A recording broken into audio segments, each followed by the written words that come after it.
This is a warning. And remember, I'm doing this for you. And for Mike too, I guess. Although I don't think there's much I can do to help him at this point. I suppose I should provide some background information first. I'm a sophomore in a fairly good university in Boston. No, not like MIT or Harvard, but still one that's a bit of a chore to get into. My freshman year, I had the option to live in honors housing, and decided to roll with it. After all, at least, the people would be interesting. Whatever arcane algorithm they used to process roommate requests took in my preferences and spat out the name of my future roommate. Mike. Just another random honors kid from St. Louis. The two of us got along fine for most of freshman year. My enjoyment of Miley Cyrus notwithstanding, so we decided to room together sophomore year as well. Now, Mike had always been a pretty obsessive guy. He tended to bounce around in his interests. One week he would devour an entire series of anime, only to later start watching random online episodes of Mystery Science Theater 3000, and then begin working his way through the archives of the hottest new webcomic. And of course, like any real obsessive, he would keep me posted on his latest craze. And I humored him. I mean, what else are roommates for? One day, earlier this week, he started telling me random scary stories. You know, those random things you find on message boards. I think his main source ended up being some site called Creepypasta? I never understood why pasta would be creepy, but whatever. I heard about a med student eating an arm, or someone being autopsied alive, or some random YouTube video that will drive you insane. We usually had a good laugh about them after.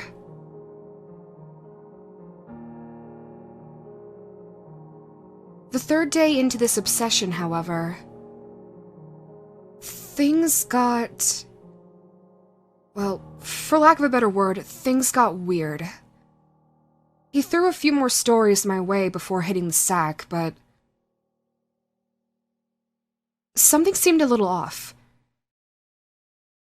His voice had a sharp edge to it.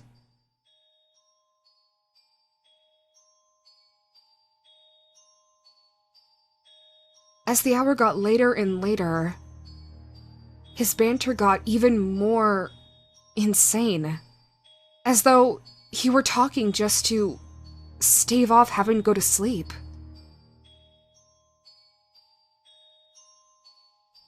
Eventually, I basically just said fuck this and pointedly got into my bed and rolled over, turning to go to sleep and effectively ending any further chance at conversation.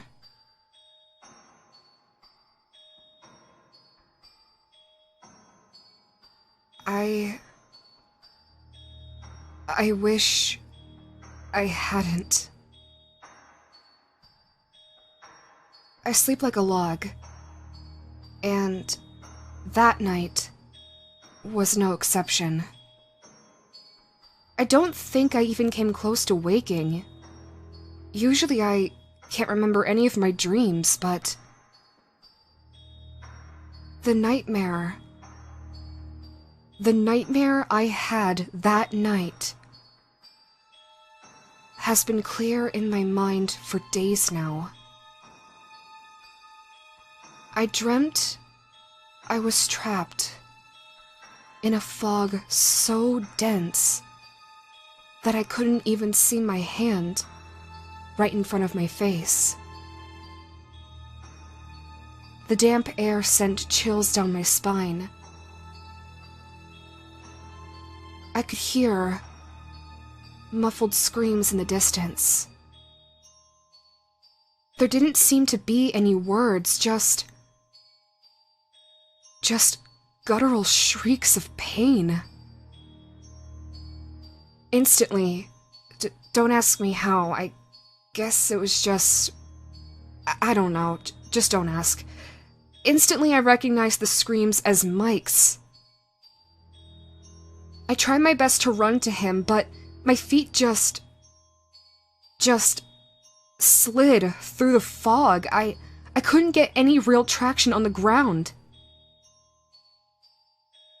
If there was indeed any ground. The screams got further and further away and more indistinct, though I could still tell that they were Mike's. Eventually, they faded into nothing. And just like that, I woke up.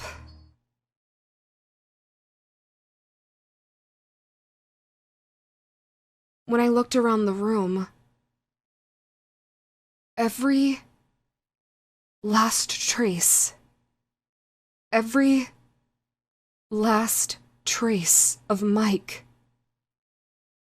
was gone from the room.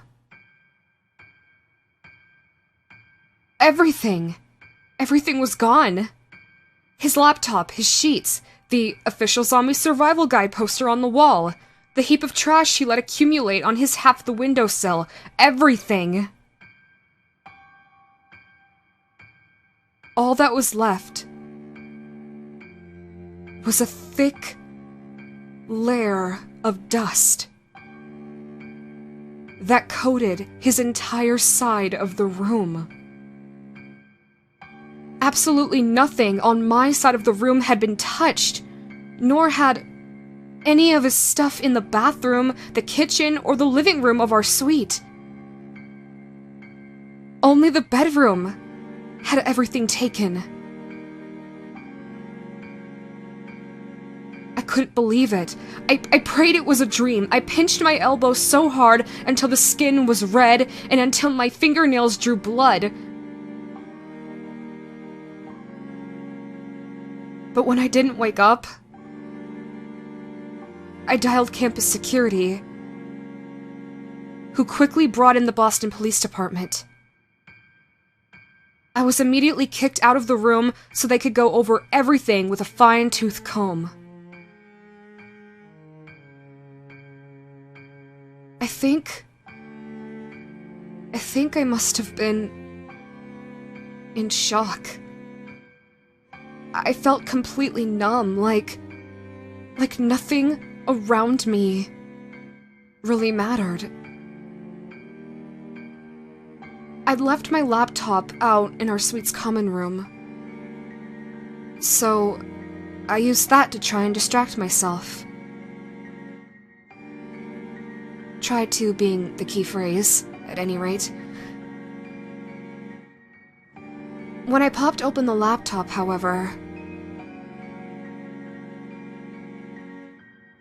a Word document stared back at me.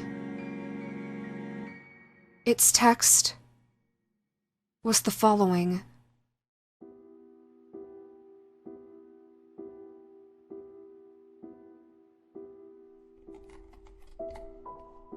I know this is stupid. I can't help but think how much I'll regret this in the morning, but for some reason I'm genuinely scared. And I feel like this is the only way I could tell someone why. So, here it goes. Earlier, I was scouring the net for short horror stories. You know, rituals, tales of scary places, and the like. I came across this warning, I guess it was. I won't say what and I won't say where, for fear of you finding it yourself. But suffice to say it sent chills down my spine. Something not much else has managed to do. Still, as it became my habit, I just clicked on the next hyperlink, going even farther down the rabbit hole.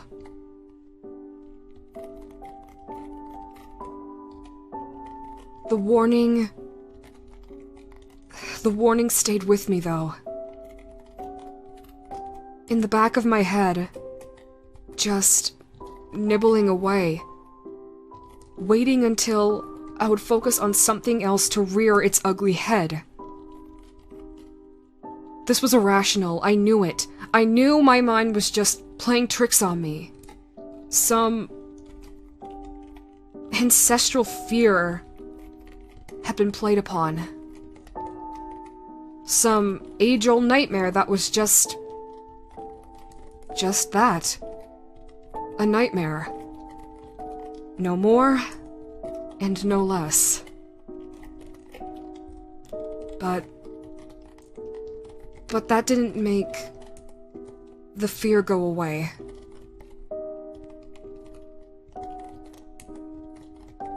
Only when I looked at the clock to see how long I had until you got back that it dawned on me.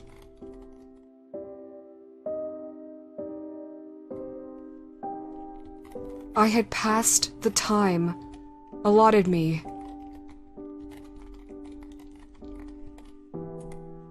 By the warning. To stop what was coming. Any of the vagueness I put out here is out of concern for you. I promise.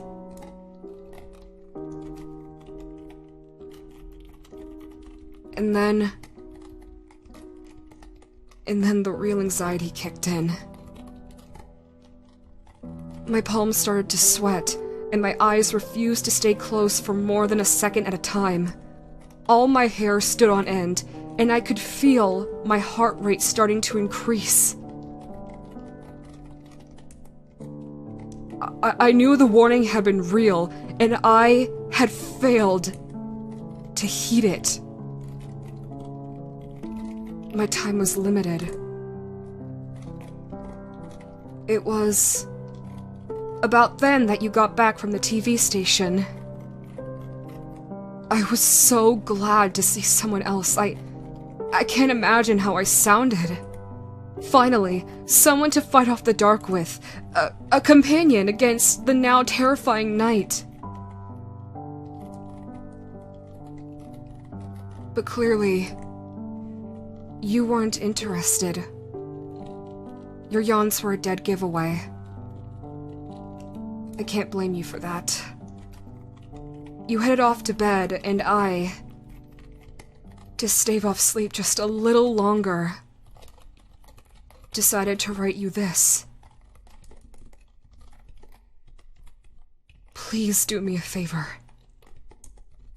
If I'm wrong, forget that this ever happened. If I'm right, which I hope I'm not, warn them.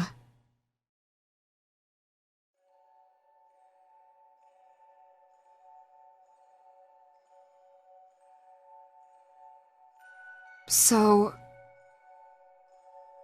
that's what I'm doing. I'm warning you. Just please be careful.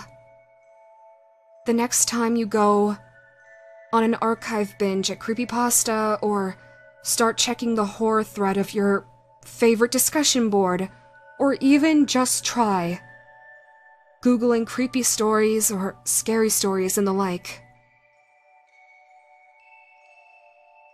If you feel a chill run down your spine at some warning you've never read before, you might want to heed it. If you decide not to, however,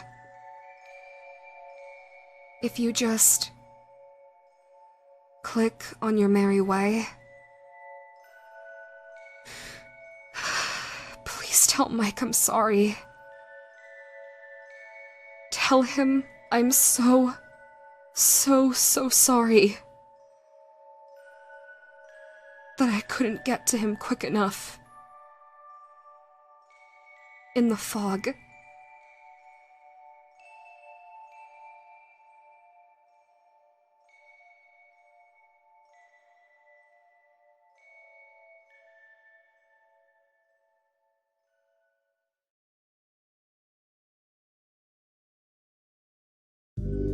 Hello, my darlings. It's me, Camilla. It's been a while since you've last heard my voice, hasn't it? Well, Danny gave me the spotlight for just a moment, so that way I could tell you all, thank you so much for all of your support, and for watching this video. Not only does your support truly mean the world to Danny, but it also means the world and more to me. And speaking of support, if you want to continue to support me and Danny and the rest of the faces of this channel, Danny just launched a brand new Patreon page. They've been actively posting content on there, ranging from behind the scenes looks to unreleased early access videos and audios, as well as some Patreon exclusive content too.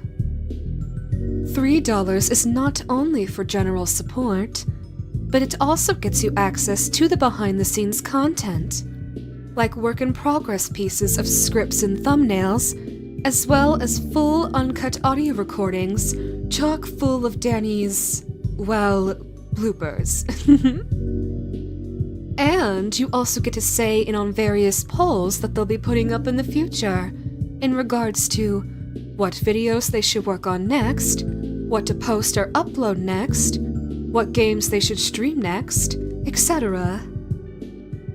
$6 gets you all the previous tier's benefits, but it also gets you a 4 to 7 day early access pass to all of Danny's finished thumbnail art, their completed original audio roleplays, as well as their creepypasta narrations.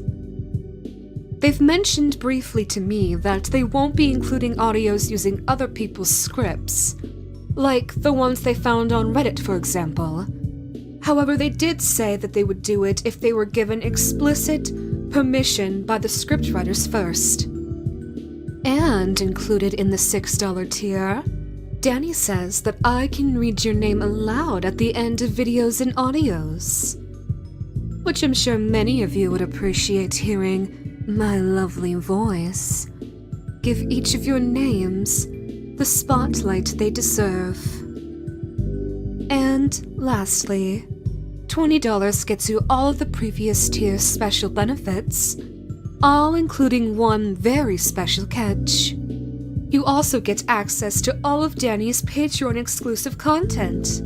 These include audio roleplays, artwork, unreleased script ideas, and the like.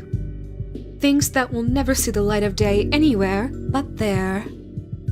Please feel free to check out Danny's Patreon if you can. But if some of you can't afford to do Patreon, but would still like to support me and Danny and the rest of the channel with a friendly donation, we also have a Ko-Fi page.